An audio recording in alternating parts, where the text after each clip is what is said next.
Let's talk about the L word today. No, not that L word, the other L word, liberal.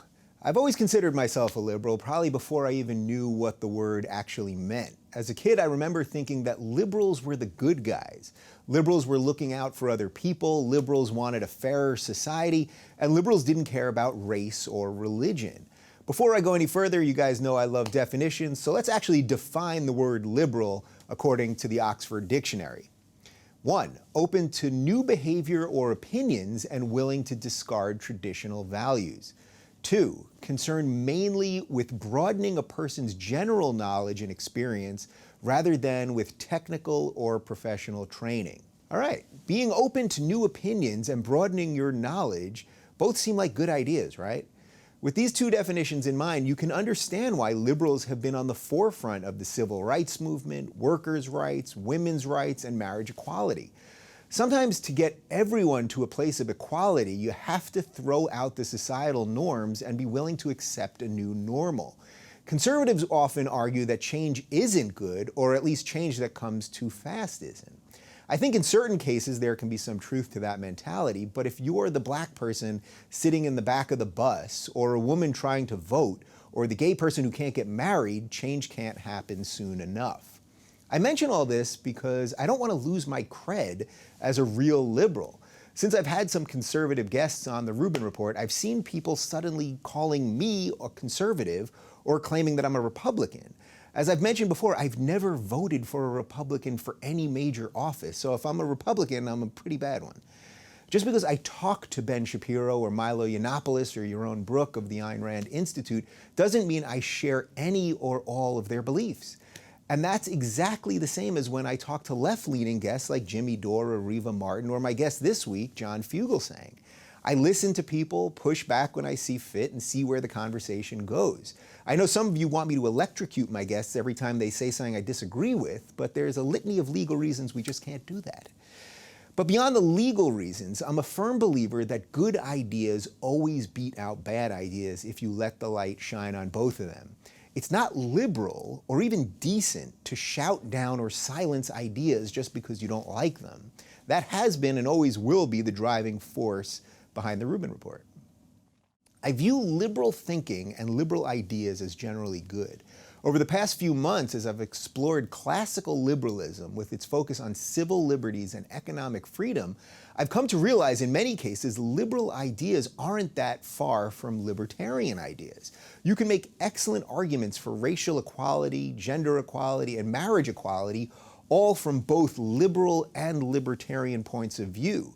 The main difference is how you think the role of government should be applied in any of those cases. A liberal may want marriage equality because they believe that a gay couple deserves to be treated the same as a straight couple. A libertarian may want marriage equality because they don't believe the government has the right to tell any two people what kind of contract they can partake in. The silent majority of us have much more in common than we have apart, especially if you're a moderate on either side or just a good old-fashioned centrist. I tend to think that most of you who watch the Rubin Report fall somewhere on that spectrum.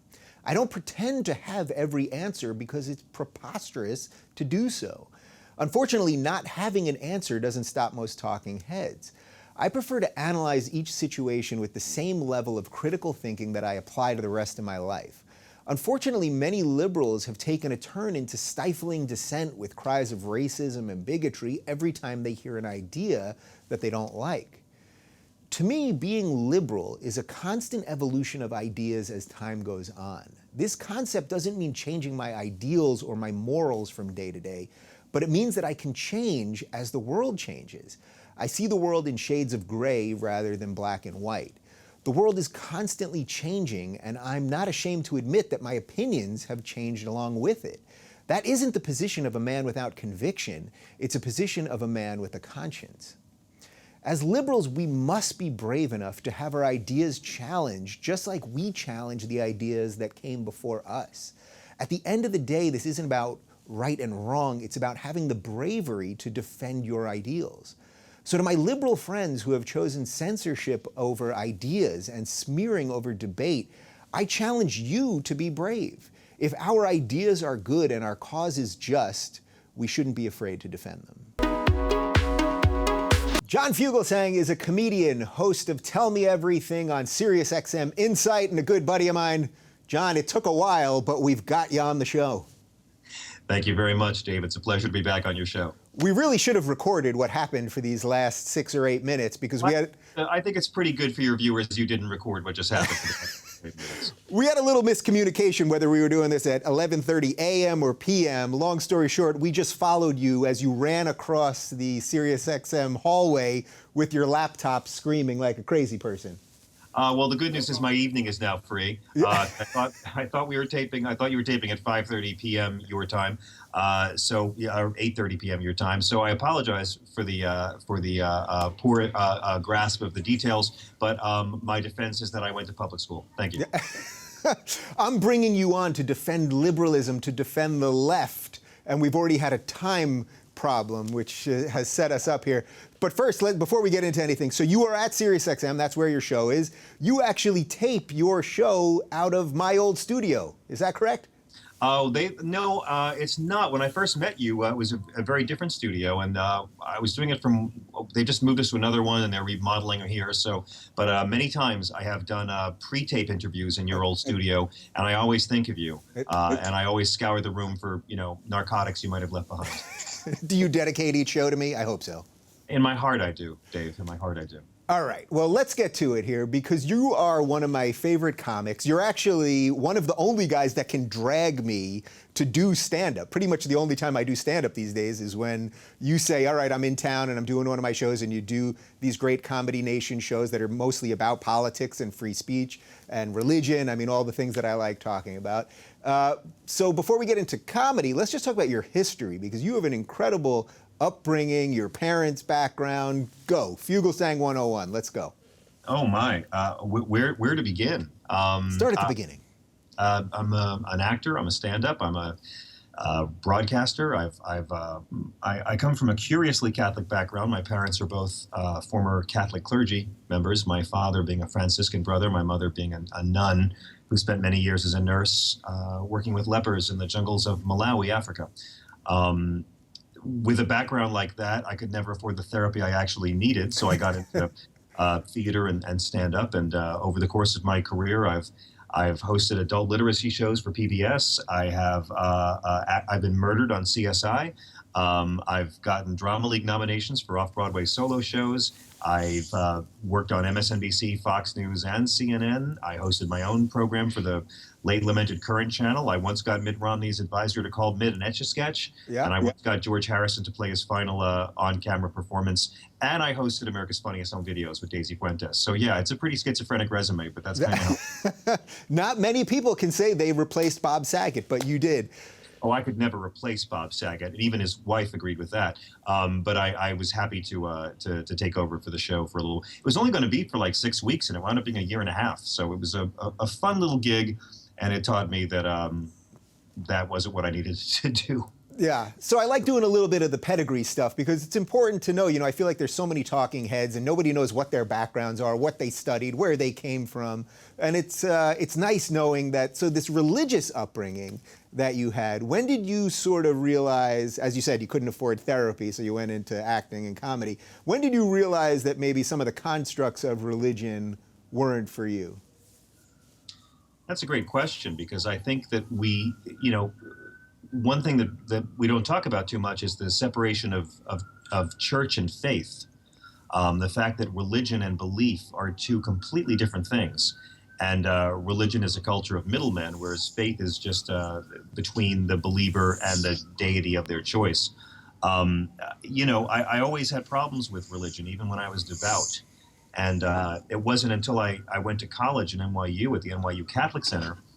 And it was a very progressive community. I was actually asked to help teach a course for converts along with the pastor. And it was a church that welcomed gay people openly. And I remember bringing my parents to the church I went to in college, and they were so inspired by seeing how gay couples were welcomed and loved. This is in the 80s.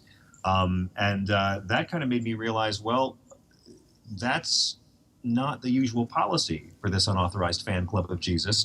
And, the more it was really when I saw my dad give a lecture at a college once about Martin Luther and the Reformation that I was like, why are we Catholic? Why aren't we Lutheran? These are all the critiques you have of the Pope. And so that was what really made me be not a Catholic. I still consider the Catholic Church to be my asexual orientation.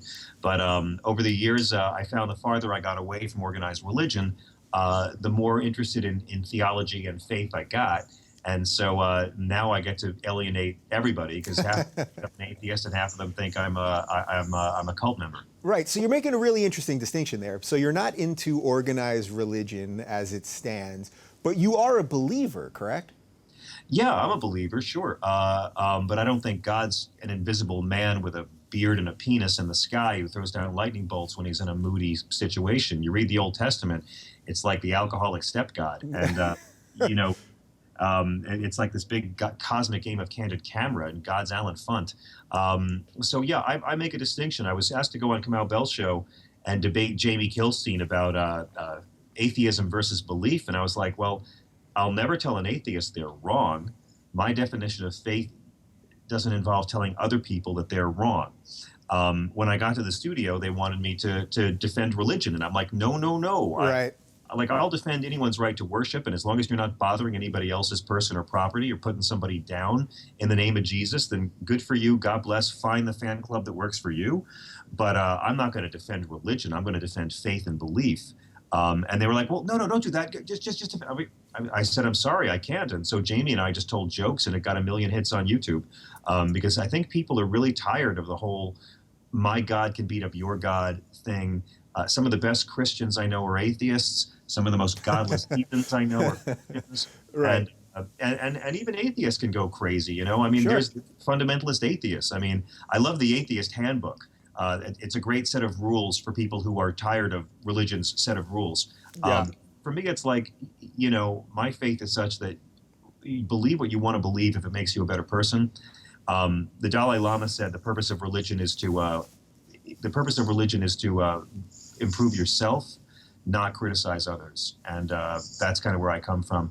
Although I do enjoy mocking hypocrites. Right. And that's So been my thing. yeah, you love mocking hypocrites, and that's a lot about, you know, what your stand-up's about. And when I see you going back and forth with people on Twitter, hypocrisy, and that's the main thing usually that comedians call out. So when it comes to faith, so your faith to you, I sense, is just something private. You're not even defining what your faith is, really, right?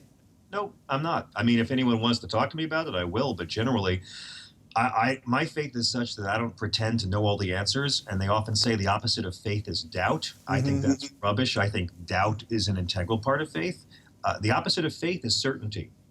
And I trust anybody who's searching for the truth. I generally don't trust people who claim they have it.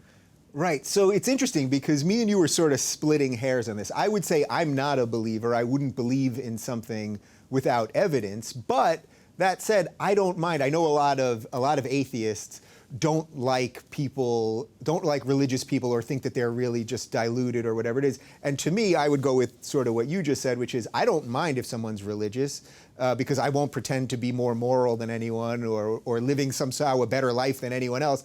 I just don't want them pushing it on me or beheading me or throwing gays off roofs. Yeah, I don't want them using their personal faith as an excuse to put somebody else down. And that's something I take very seriously. There's no part of the Bible you can ever use to justify discrimination against LGBT people. And I have this debate not infrequently. Again, there's no part of the Bible anyone can honestly use to justify any sort of discrimination. And when you're starting to use Jesus, when you're starting to use Christianity as a cloaking device for douchebaggery, that's when I have to call you out. Again, I've known wonderful conservative religious people. I think that very often conservative Christians can be more liberal with kindness than lots of liberals. You'll find a lot more liberality of warmth and love at certain, Baptist meetings than you'll find at Upper East Side cocktail parties. So, but for me, I'm in love with the mystery. Yeah. And my definition of God does not involve a man with a penis. And, I think that the Bible, the main character of the Bible, Jesus, is a guy who spoke in parable and metaphor. I don't know why it's so hard to read the Bible as parable and metaphor. There's a lot of truth in the Bible, not necessarily a lot of facts. Yeah. All right, I feel good about our start here. We sort of see this a little bit differently, but I respect where you're coming from. And that's sort of what both of us. Yeah, I just want to be vague enough to sucker people into my cult. No, you're quite good at it. And by wearing all black and with the long hair, the whole thing's very effective. Thank you very much. I've got a beautiful compound, and I want to invite all of your viewers down. You'll have to turn over some account numbers and wear robes, but it's really a great faith community. I think you'll love what we do there. Yeah. Well, we'll put the link in the description down below. Don't worry about that. Okay, so let's shift a little bit to comedy before we jump right into politics. So when did you really decide, okay, I've got something to say and people need to hear it? Because that's a crazy thing for a person to do, and I say that as someone that has done stand-up for a long time. Well, I don't know if anyone needs to hear anything I do. I never really felt that. I just knew that the first time I saw George Carlin live, he made me feel less alone. And I knew I wanted to do what he did. I wanted to come out and rail against injustice and nonsense and lies, but I didn't want to just be a propagandist. I wanted to do it creatively. I wanted to find ways to be funny and make it entertaining. And I've always tried to adhere to a principle of entertaining first, informative second, and preachy last, which is easier on stage than it is on Twitter. Sure. But I've always, Carlin was really it for me. I was a fan of his before I saw him live. But once I saw him live, I knew that that's what I wanted to do. And I so admired how he went after politicians and religious leaders and just creeps in general, and did it using humor rather than hate or just propaganda. And so for me, I love doing stand-up that's just silly and nonsense. But I also really love to work out logic through penis jokes. That's my morality. Yeah, well, to me, the real beauty of Carlin was that he was the most political you could possibly be, and yet at the same time, very rarely commented on politics of the day. You know what I mean? Like right now, if he was alive, I don't think he would be commenting that much on the racehorse that we're all caught in of, the Trump, Hillary, Bernie, this, that, the other thing. But he would be commenting on the bigger pieces of it, and you kind of take the same approach. Yeah, I don't know. I mean, he spoke extensively about the Reagan administration. He talked a lot about Clinton versus Dole. I mean, if you listen to the albums from the 80s, What Am I Doing in New Jersey? And then, of course, I think Jammin' in New York is his best album, and Back in Town, the one that followed it, is almost as good.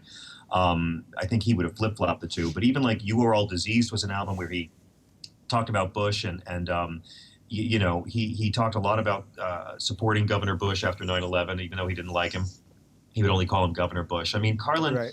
He didn't make his whole sets about it, but he more or less took on the inner douchebag in all of us. And politicians were very often the starting point for him to jump off into just social hypocrisy that the politicians are just figureheads of. So he did single out, and Clinton he went off on a lot. I once saw him in Vegas, where he was just railing against the Bush family and just said, I hope the whole family dies in an airplane fire. And people were walking out in droves. But it was a pleasure to watch him work out his material that way and separate the anger from the humor and separate the anger from the outrage, because anger doesn't work in comedy, but outrage does. Right. You got to get right to that line and toe it properly. And then you can tell some people the truth, because if you're telling the truth and you're being funny, that's good. But if you're telling the truth and you're not, that's when the pitchforks come. Yeah, I think so. I mean, Billy Wilder said it, Dave. Billy Wilder said, if you're going to tell people the truth, make it funny or they'll kill you. And I keep that quote around. Yeah, there you go. All right, so let's jump into some political stuff. You are a through and through liberal. You're one of my left friends that I still understand. A lot of what I've been doing on the show, I've lost a lot of my people on the left, but I consider you a good liberal. Do you consider yourself a liberal? Does that have any meaning to you anymore, the words? I don't know, to tell you the truth. I mean, 10 years ago, I got called a liberal because I supported gay marriage. I supported decriminalizing marijuana. I thought Bush's economic plans weren't going to work, and I was against the Iraq war. It turns out I wasn't a liberal. I was prematurely mainstream. Right. And throughout history, I think prematurely mainstream is what liberals have been. They've been the ones who fight for social change, generally. But, everyone I know, every interesting person I know is liberal in some areas and conservative in others. If you're all just one or the other thing, it doesn't mean anything. You become a guy at a Star Trek convention.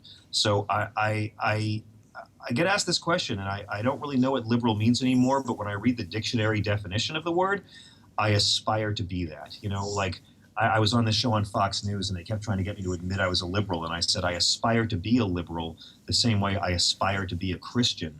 I don't know if I would ever self-identify as either of those two words. Yeah, well, I love that. And you weren't connected to us on Skype when I did the intro to the show, but I actually took the literal definition, the dictionary definition of liberal, and I read it out. And it's someone who's basically, if your ideas are evolving, if you're willing to challenge the status quo, then you are a liberal. Yeah. And it's so funny to me. I remember back in 1992 when I was 12 years old and we were doing a mock election when Dukakis was running against George H.W. Bush, and George... 88, I think. What's that? That was 88. I'm sorry, that was 88. That was 88. 92 was Clinton. And George H.W. said, "You're a liberal," and Dukakis said, "I'm not a liberal." And that was the Democrat, because liberal was a dirty word back then. Yeah, so I it's give crazy. you credit for that. I mean, by the end of that campaign, Dukakis finally said, "Yes, I'm a liberal in the tradition of JFK and all that." And Bush celebrated and said, "Wonder of wonders." He finally admits it. And I give Bush credit for making a word that means empathetic and open-minded and caring about the least of us. A word that pretty much sums up Jesus, if you go by the dictionary definition. And Bush Sr., I think, gets the most credit for turning it into a dirty word. I mean, there's no way you can say that Jesus wasn't a liberal if you go by the dictionary definition of the term. Yeah. And he certainly, they didn't, the state didn't put him to death, and the conservative religious bosses of their day didn't put him to death because he didn't rock the boat enough. Right. He did not want change, right? This is a guy who wanted some change. Exactly. Yeah, but by that same token, that definition you bring up, it's the greatest proof that we don't have a liberal media. Our friends on the right are fond of saying it's a liberal media, and I've just been like, well, this year has proven if the media was liberal. I mean, for a while, we've known if they were liberal, they'd probably cover an anti-war rally as much as they cover a Tea Party event. But if the media was liberal, I think they would have given Bernie Sanders a bit more than 1/80th the airtime they've given Donald Trump.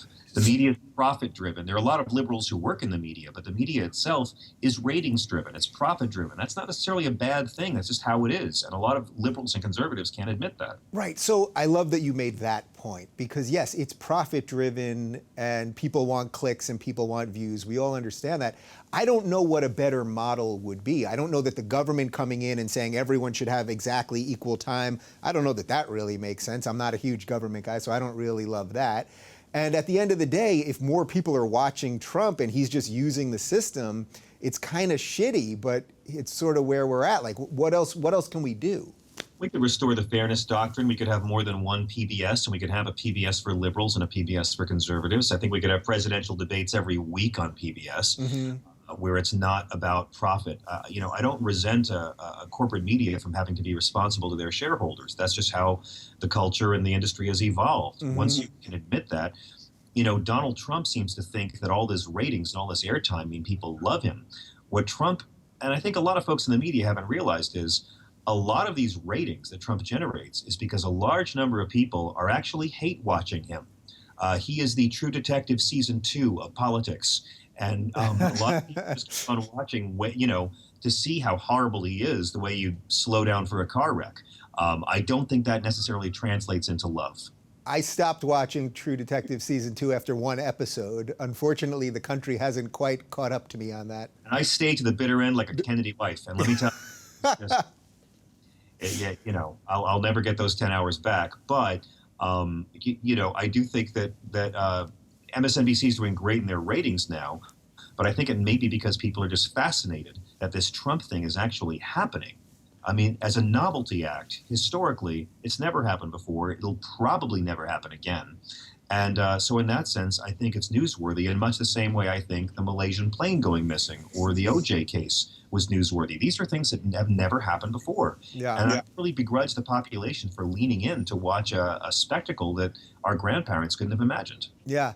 So isn't it a little bit of both with Trump, though? Because there's obviously the spectacle and the sort of carnival atmosphere and all that. But at the same time, I read the other day that I think at this point he has more votes than any other Republican in the primaries, or at least he's going to certainly break Romney's record or George W. Bush's record by Reagan. the time California runs around. I think it's more than Reagan already. Now, part of that is just demographics change and all that kind of stuff. But the point is that people are actually voting for him. It's not just the he's media at thing. 51% now, approval of the GOP. That means, Dave, that Donald Trump is so popular, he's got 50% of 28% of the American population. Right. I believe Hillary and Bernie combined have gotten more votes than Trump. So if you were a conservative, if you were a Republican right now, and you weren't a Trump guy, what would you do? Because I find they're in a real bind right now. Because if you're a mainstream establishment Republican, I don't think you can go into that convention and say we're going to steal this thing away because we don't like it. It would expose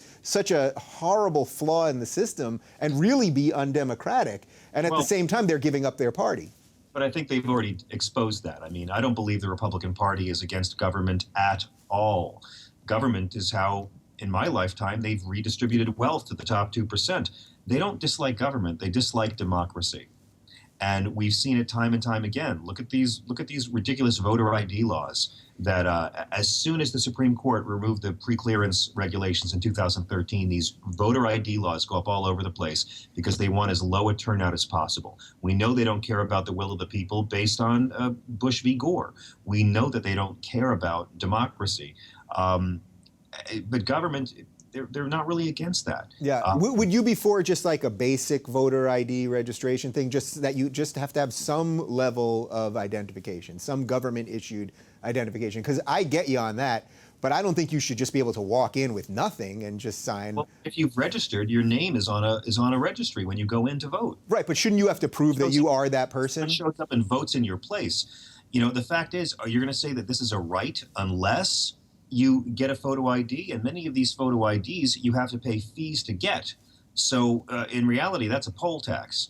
And so, you know, a lot of folks say that gutting the Voting Rights Act in 2013, which was done, by the way, the same week they greenlit Sharknado 2. Like, that was just the end of our country, in my opinion. Total coincidence. But, you know, it doesn't just keep African Americans from voting. It was designed to keep seniors, low-income people of all races, and college kids from voting. There's districts in this country where you can vote with an NRA ID, but not a university ID.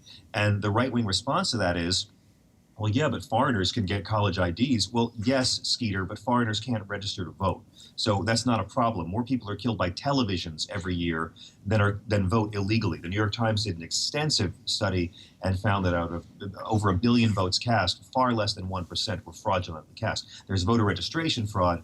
There's not voter fraud. It's designed deliberately to make people vote less. Right. I would say there's got to be some way that it can be subsidized to just give everyone some card that proves who they are, even if the numbers are incredibly low, and then you register, and then you have some card that has your picture on it, and the government paid for it, and that's it. You get a voter registration card every year to your home address. But, you know, for me, it's like this whole thing with the voter ID laws is just more proof of how undemocratic the entire process is. And I really think that what we should be talking about is how to make it easier to vote, not harder. Mm-hmm. Why do we only vote the first Tuesday in November? Well, it's because we're still living by 18th century standards. In an agrarian economy, we were mostly farmers, and you were planting your crops up until, you know, you were harvesting up until the end of October. And then the presumption was the first Sunday in November, you'd go to church. And then Monday, it would take you one full day traveling by horse or mule to get to the nearest polling station, and then you could vote on Tuesday. So we're being controlled by the living habits of people who've been dead for over 100 years. Instead of having it be like motor voter, where you get your registration as soon as you get your license, why can't we have a holiday to vote? That to me is the number one. Take the day off. Yeah, or be able to vote online. I mean, we should make it a lot easier. We should be trying everything we can do to drive up voter enrollments, to drive up voter participation, have people manage their own democracy. But since the beginning of this country, when the founding fathers thought only land-owning white men should be allowed to vote, we've always talked the talk, we haven't walked the walk. And so I'm a big fan of democracy. Yeah, democracy is good. I will agree with you on that one. All right, so let's talk about the Democrats a little bit. I suspect, but I can't totally confirm, you're a Bernie guy, right? I mean, I'm a Bernie guy, yeah, just if you go by policies alone. But, I mean, no candidate's ever going to, we have these purity tests for our politicians, and no politician, no lover, no relative, no artist is ever going to match your entire checklist. I mean, every rock star you've ever admired has released a bad album or done something embarrassing. Every great filmmaker has a flop. No politician is going to match your purity test at all.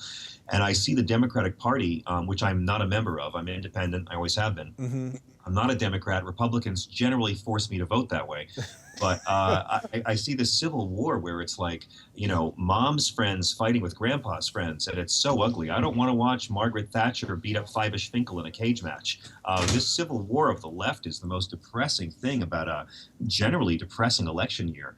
And, I have a lot of issues with Hillary Clinton, but I don't really think that I'm ready to hand the nuclear launch codes over to Donald Trump just yet. Right. So let's unpack that a little bit, because I'm fully on board that one of my problems with the left right now is they have gone out of their way to demonize Hillary to a point that they're making it sound like she is a neocon, that she wants to build nations and fight all these extra wars. Now, I get it. She did vote for Iraq. She did vote for the Iraq War. She was Secretary of State when Benghazi happened, but Barack Obama was president. Barack Obama's president right now. We have some troops now in Syria. We have Afghanistan. Sorry? Benghazi is the most disgusting thing they've got. I mean, exploiting the murder of these 4 people. I'm pretty sure that it was terrorists who did it. But we've seen this whole process of how can we take these corpses and use them against politicians we don't like. First it was Susan Rice, then it was Barack Obama, now it's all Hillary Clinton's fault. These folks have never blamed the terrorists. They've never held the CIA or Petraeus responsible for what happened there. And we're never going to know, because most likely, Petraeus's mistress said in a speech that there was a black site prison in the basement of that consulate. So we're never going to know the whole story. For me, I find half my day is spent defending Hillary Clinton against unfair attacks. I think blaming a woman for her husband's infidelity, good luck getting female voters with that. I mean, I hear people bringing up Bill Clinton raped Juanita Broderick again. Well, this has nothing to do with policy, and Bill Clinton's not running, but Donald Trump has been accused of rape. Ronald Reagan was accused of rape. Bill Clinton was accused of rape.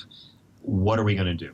So this goes to that purity thing that you mentioned, because it seems to me that the far left has taken Bernie and they've basically said, Bernie is our Jesus. We love all of these ideas. And at the same time, we love them so much that we have to destroy Hillary. And what I see the problem there is that ultimately you could end up ushering in President Trump. Absolutely. Because the left they've demonized her to the point that all these young people are just not going to vote, right? Yeah, I'm voting for nuance, I think. I don't blame Ralph Nader for George Bush becoming president. I thought it was great that Nader ran, and I think he had a right to run, and I think that he had the best policy position of any candidate that year. I do blame 90,000 idiots in Florida who knew they were in a battleground state and voted for Nader anyway. See, I'm voting for nuance. Mm-hmm. I like Bernie a lot on paper, but the magic number of this campaign, Dave, is 147. That's Ruth Bader Ginsburg's age. So this year, you're voting for the Supreme Court, possibly voting for 3 judges on the Supreme Court. Would you rather have Hillary Clinton appoint someone who respects women's reproductive freedoms, or would you rather have Donald Trump put Omarosa or Gary Busey on the court? Right. This is what we're looking at right here. And so I think that what's probably going to wind up happening is Hillary Clinton will get a lot of people's votes. She won't get their enthusiasm. Well, that seems pretty obvious. I mean, even the way you're describing, not that you're saying you're supporting her, but even the way you're talking about her is sort of just like, it's like a tepid defense, right? Yeah, and I keep saying on all my shows, tepid is the new black. Again, it's like I think that there's a lot of folks who don't like Hillary personally or don't like her policies, and I get all of that. I will say that if she means half of what she said on this election trail, the 2016 Hillary is a much better candidate than the 2008 Hillary. I've been very, very impressed with the positions, and I give Bernie Sanders a ton of credit for forcing her to take these moral positions that would actually help the middle class and help our economy. I think Elizabeth Warren gets a lot of credit, too. It's clear Secretary Clinton has read Senator Warren's book. But I have a lot of issues with Hillary. And let me tell you, I posted a couple of jokes defending her against these sexist attacks against her because of her husband's infidelity, which I think is one of the tackiest things you can do. And the amount of progressives who came after me over it is dispiriting because, I don't consider Monica Lewinsky to be a victim. I think what Bill Clinton did was wrong and unprofessional, and I think he's paid a deep price for it. But I don't consider Monica Lewinsky to be a victim. And by having that point of view, because it was a consensual relationship between two adults, by her own testimony, she pursued it. And and I happen to think that none of that is our business anyway. But when you start trying to use a woman's husband's infidelities against her to say that she's unfit to serve because she kept her marriage together and didn't leave, I don't know what their marriage is. I don't know what their arrangement is. And I don't judge anybody in this life for what system of love works for them. If they both have their own people on the side and they're staying together, fine. It's so hard to make a relationship work in this world, so hard to make love work in this world. Hillary Clinton's been married, I believe, 1/3 the times Donald Trump has been married. And I don't get to judge someone's relationship or how they love, okay? Right. It's all a sham marriage, fine, it works for them, whatever. I'm going to vote based on the issues and not based on someone's personal life. Man, Fugelsang, I got to tell you, it is so refreshing to talk to someone on the left with a little nuance, because this is what I've been talking about for months, that it seems to me the left has lost their mind. Every time that you disagree with sort of the mainstream progressives, you are a racist, or you are a bigot, or you are a homophobe, and they've made good, decent people that are basically liberal or basically centrist or even a little conservative. They've made them all look crazy, and that is fueling Trump. So this is the exact conversation I've wanted to have with someone that I consider simpatico on this stuff. Sort of one of the reasons why I've never joined a political party, because people just lose their damn minds over this. And I look at Facebook, which has just become like, it's become like electronic Bosnia. And everyone's at war with everyone. I kind of feel like y'all are going to have to get along and share this earth with each other after November of this year. And so I don't want to really be a part of the hate or the rancor. And by that same token, I'll defend Donald Trump, too. I mean, I find myself defending people I don't support who are unfairly attacked more than anything.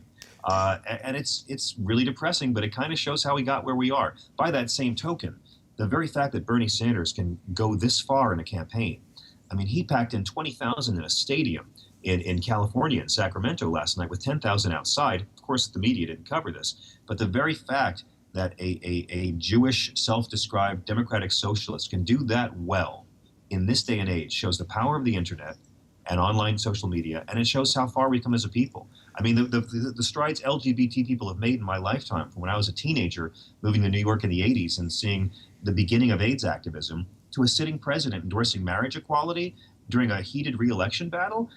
That's why I still believe in the American dream, because I've seen people, not politicians, but people make this kind of change happen. Yeah, and you know, it's funny because right where you were, probably 10 feet from you were, when I had my show on Sirius XM, I think it was the first time we had met, or maybe we did stand up 1 or 2 times together, but you came on my show and we were talking about marriage equality, and you were laying out such a good case for it, but it was 4 years before it happened, and it seems sort of edgy, where now it seems the norm, and that's what liberalism is supposed to be.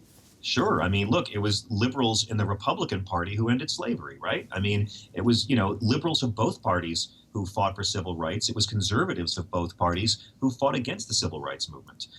It's messy. And like I said at the beginning of this conversation, I think we're all progressive in some ways and conservative in other ways. That at least most sane people I know. I've seen a lot to be inspired by in my life. And I try to remind myself that I'm a recovering cynic. And I don't ever want to go back to being so dark again.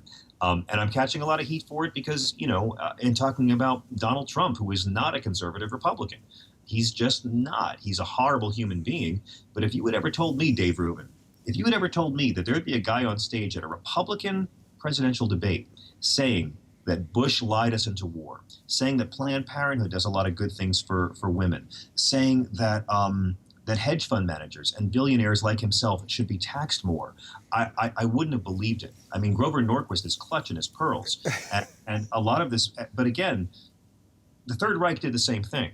And I think anyone who compares people to Nazis is worse than Hitler. But I will say, the Third Reich rose to power by running against the Weimar Republic and promising so many conservatives and so many liberals whatever they wanted that people just kind of got caught up in the emotion of it and this feeling of national pride. That's not to compare the Obama administration to the Weimar Republic. They're much more confident. But the parallels are really, really similar because Donald Trump has promised as much good progressive stuff as he's promised conservative stuff. So talking about Trump and sort of running on emotion and not policy and kind of giving everybody everything they want and being to the left of what most conservatives are, yet still winning the Republican primaries and all that, you had an interesting moment that you touched on right at the top, the Etch-a-Sketch moment of the Mitt Romney campaign, where basically you were on CNN and you questioned, was it Romney's campaign manager? Who was it? His communications director, Eric Fernstrom. Okay, and basically you said to him, you guys have been saying all this bad stuff about each other in the Republican primaries, and how do you move forward? That was sort of the gist of it. And he said, well, it's an Etch-a-Sketch, right? And you can just sort of forget all that stuff and reset. Do you want to clean up the mess that I just created for you there? No, you got it. I mean, it was a bit sneaky on my part because I knew that I wanted to ask a question that I hadn't heard asked before. And at the time, everyone was saying, is Mitt Romney conservative enough? That was where all the mainstream media was going. You've got Gingrich and Santorum. Is Mitt Romney really conservative enough? Because most mainstream media will never stop chasing Fox News' audience. And my whole thing was, isn't Mitt Romney too conservative? Hasn't he painted himself into an ideological corner in this campaign by, it was easier to run against McCain in 2000, but right. Now it's these guys in 2008, I'm sorry, in 2008, now in 2012, you're up against Gingrich and Santorum. You're trying to be something you're not. And it's the same problem that every Republican nominee is going to have for quite a while when the Tea Party is controlling your nominating process. It's sort of like the GOP is going to have a tough time getting non-lunatics nominated for president. Democrats have a different problem. Nobody shows up to vote in midterms. So both parties are kind of screwed, and that's why we're looking at potentially a generation of Democratic presidents and Republican Congresses. But, so I asked it in a very wordy, newsy, BS kind of way. And to my shock, he came out and said, oh, no, you get to the midterm, you get to the general, and it's like a reset button. It's like an Etch-a-Sketch. And I couldn't believe it. He had just admitted that Mitt Romney had the ideology of the guy from Memento. I mean, the guy flipped like a crack house mattress. He changed positions like a yoga teacher on tainted meth. And I went home after the taping. I was doing mornings every day on CNN. And by that afternoon, the clip had been shown everywhere. I was sitting in a cafe with my wife and baby, and I saw myself on TV. Everyone began running it. It was on The Daily Show and Colbert that night and all the big networks, and I was getting calls from Europe. Etch-a-Sketch sales went up, I believe, 16,000% on Amazon that night. You get a cut of that? I did not get a cut of that, but I was asked to sign lots of Etch-a-Sketches for the next 2 years at every one of my tour dates. And I guess I was proud to be a minor historical footnote, but, it is the sort of thing that Republican voters and Democratic voters as well need to be wary of, especially in a season when so many don't trust Trump or Hillary. Right. So basically what you did with that question was you pulled the mask off of the endless bullshit, because you basically said to him, you had to say some stuff to get through. And look, the Democrats have the same problem. I get you with the Republicans and the Tea Party. They've dragged them to the right. I think the Democrats have the same problem now where they're being led by the far left. And that goes to the point what we were talking about with Hillary, where they are going to demonize her and then depress their actual people from showing up. So I think both parties have this problem. But you expose this thing, and it seems like 4 years later, Trump has just blown the whole thing apart. Like, there is no more, we have to pretend we're this or that. Trump is just like, I say whatever I want, you all love it, and I'm just going to keep doing it, even if I change my position every week. Yeah, and he will continue to change positions. He's already done it this week. I'm not so sure that Bernie has led the whole party to the far left. I kind of think Bush and Cheney pushed the country a lot more left, to tell you the truth. And I don't think Bernie Sanders has said anything too outrageous. He's really advocating for things that have worked in other countries that are our capitalist allies, and for things that have worked here in the past under President Eisenhower. Well, interestingly, I don't think that Bernie necessarily is leading it, but I think that movement that's behind him is leading him in a way that I don't know that he fully grasps. I think that some of the social justice stuff and just the behavior of the far left is not behavior that he uses. I tweeted once, I wish that I liked Bernie's supporters as much as I like Bernie. I think he is a pretty decent guy, but I think he's being led by Go ahead. Well, I don't know if he's being led. I think his campaign is being tainted by some of his followers. But That's there's fair. mitigating circumstances here. Number one, we have no idea how many of these online trolls are actually Republicans pretending to be Bernie supporters because they're trying to wound Hillary. Mom always said, don't talk to strange eggs, all right? Yeah. Talk to any eggs with 20 followers because they're trolls and, there's whoever owns them has a whole basket. Also, a lot of these same situations apply to Hillary Clinton supporters as well. There's uncommon hostility towards Bernie supporters from tons of Hillary supporters. And the generational divide in Hillary Clinton's campaign has been fascinating. There have been studies showing that women over 45 have waited their whole life for a woman president, and they've worked for this. And they really want this to happen, and I respect that. But the same studies show that women under 45 know that in their lifetime there will be a woman president, and they'd all go for Elizabeth Warren in a second. They don't totally trust this woman candidate. So it's a real reckoning that our country is going to have to face. I kind of am inclined to believe, Dave, that whoever gets the job is going to be a one-term punching bag, because I don't know who could enact the kind of sweeping reform we need to actually restore the middle class. We're sort of in the golden age of gradual improvement that's hailed as sweeping reform. I think if Bernie Sanders was smart, if I was advising him, I would tell him to take a one-term pledge and then just say that once he got in there, he was just going to executive order us into having a middle class again and then leave. I think it's the smartest thing he could do. What Trump has done. But would you be okay with that, really, the executive branch getting more and more power? Because almost every president at this point takes more power for that branch. And even if you think about the emphasis that we put on the presidential election, they're only a third of the government, right? But we barely ever talk about the Senate and the Congress, right? We barely talk about the Supreme Court. So the idea of giving the president more power, do you fear that, because somebody that you didn't like could then get into office and you wouldn't be happy about it, right? It's an argument for filibuster reform. All the Democrats who were demanding that Harry Reid end the filibuster, when the Democrats had the Senate, they're now so grateful they didn't, because it gives the Democrats some leverage. Yep. We've never had this level of obstruction before in congressional history. Bill Clinton broke the record for the most filibusters against the president in U.S. history. He had more than every other president combined. And under Obama, it's already topped Clinton. In Obama's first term, it topped Clinton. So this isn't, I'm not talking about big government. I'm talking about good government. And I know that things move slow. Things are designed to move slow. But I just spent a couple of years of my life working on a film for PBS about the American dream.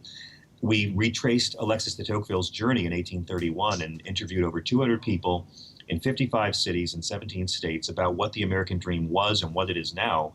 And it's one thing for me to sit in a radio or a TV studio and be lofty about this, but actually having been on the road for a couple of years, the American dream is not what it once was. We were raised to believe that we were in a country where you could work hard, play by the rules, and you would prosper, and your children could know that they were going to have a higher standard of living than you. After 35 years of deregulation, of outsourcing, of deindustrialization, of automation, of jobs being shipped away that are never coming back, that's not the American dream anymore. It's gone from prosperity to survival. For millions, retirement doesn't exist anymore. The middle class is now just the top of the bottom. And it doesn't have to be this way. And if policies got us here, policies could get us out of here. But I fear, we being the slow learning monkeys that we are, it's going to have to get a lot worse before it gets better. Yeah, that's been a theme that I've talked to a lot of people about, that a lot of people that I really respect and like are saying that it's going to get worse before it gets better. And everything you just described, whether you are on the left or the right, it explains both Bernie and Trump.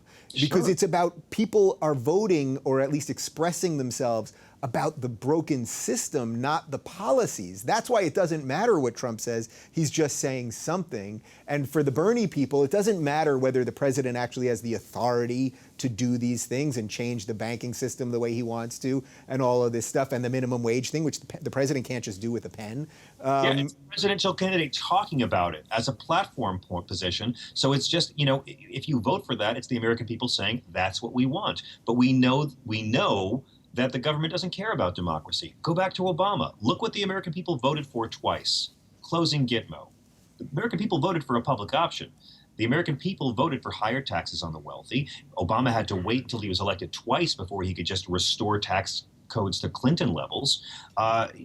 they run on these things, and then of course once they're in office they're not allowed to. And I'm like, well, what about the will of the voters?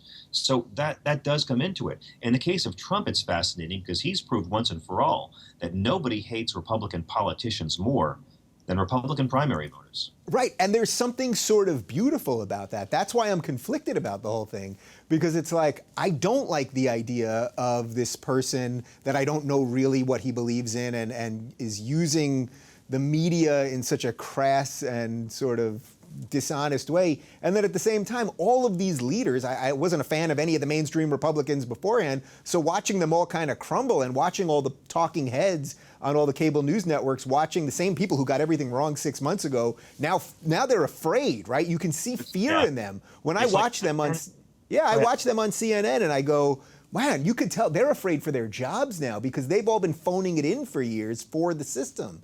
And now they're afraid, wow, this guy could come in, we could be out of a gig. Exactly. I mean, watching the Republican race is like watching Batman v Superman. I don't know who I'm rooting for. I just want it to be done. and in that sense, it's revealed a lot of the discontent. We can't forget that the first ever third-party president got into the White House with only 38% of the vote, and he was a Republican, and it was Lincoln. And the two-party duopoly is what a lot of people don't trust. And maybe Trump could have done better if he'd run as a third-party independent. Although he did that before, I believe, and didn't get anywhere with it. But that was before he became a reality TV star. Right. It's interesting. I guess if I was advising the Republican Party, I think the smartest thing we've heard comes from William Kristol, which I have. What kind of liberal are you? I have broken clocks that are right more than him. But the fact is, William Kristol is leading this consortium of Republicans trying to persuade a mainstream, well-known Republican leader who's out of the game to make a third-party run. Their fear is that even more Republicans are going to stay home this year than stayed home for Romney in 2012. Let's not forget Gary Johnson, two-time elected governor of New Mexico, who was only invited to, I think, 2 or 3 GOP debates in all of 2012, ran as the Libertarian Party candidate and got 1 million votes. Mark my words, Dave Rubin, Gary Johnson's going to get more than 1 million votes this year. And they're terrified of more disaffected Republicans staying home. So the movement, and the New York Times wrote a whole piece about it, is to get, say, a Rick Perry to run as a third party, knowing he'll never get it, to fall on his sword. But their fear is that Donald Trump is not just going to cost them the White House. They're writing that off. They're afraid of losing the Senate. So if you can get a Rick Perry or an attractive, well-known conservative to run, to at least get the social conservatives out of the House so they'll still vote, and then vote R all the way down ticket, that could help them save the Senate. Right. I probably shouldn't be saying this because I want them to lose the Senate, but it is a smart strategy. God, it's such intricate little moves and machinations of the system, and that you're agreeing with the ideas of Bill Kristol to sort of take down Trump. I don't agree with the idea, but I think it's a smart idea if they want to keep the Senate. Right. So I like that you brought up Gary Johnson. I've had Gary Johnson on the show. I think he is an extremely decent human being. I think I was one of the 2 people that watched the Libertarian debates. What's your line on libertarians? You've got a good line on libertarians. I've got a bunch of lines on libertarians. They're liberals without a something, or no? I think libertarian is just Latin for embarrassed Republican. Okay, so I like that. They're like my cat. They're like my cat. Just like, look, I know you're too stupid to get this. Better if we'd all just be more selfish dicks. Oh, look, food appeared magically before me, and I did nothing for it. I'm that special, and no one else had a role in bringing my food to me. You want the Ayn Rand book? I've got 9 more. You know what? I had the president of the Ayn Rand Institute on last week. You're going to have to watch the show. Maybe I'll have you guys on together to battle it out. Love to. Yeah, look, how's Somalia doing? The fact is, even if a libertarian became elected president, which won't happen, you are never, first off, you can believe in religion and science. You don't get to claim you follow Ayn Rand and Jesus, okay? And Rand Paul, by the way, ran away from libertarianism faster than Ayn Rand ran to the mailbox for her Social Security check. No president is ever going to want to be the president who does away with Social Security and Medicare and Medicaid and the entire social safety net. Right. It's never going to happen. So those types of things, though, would just be if you're a purist libertarian. Like every party, there's ways of taking the sort of ideals of libertarianism, of limited government and freeing up business more and things like that, without necessarily destroying Social Security and still allowing for some safety net and things like that. So Yes. yeah. Yeah, I mean, we'll see. I mean, I like Dr. Jill Stein of the Green Party as well. I would love to see at least one debate where all the major third party candidates get to be on the stage with the big two, because what we're seeing here with both Bernie and Trump is a massive American discontent with this, snake with two heads that's taken over the whole game. People don't trust the two-party system. And believe me, we're all going to be so sick of seeing that picture of the Trumps and the Clintons at the wedding laughing together, because it's the ultimate signal of just how there's us and there's them. And most of the Republicans and Democrats in this country are part of the us.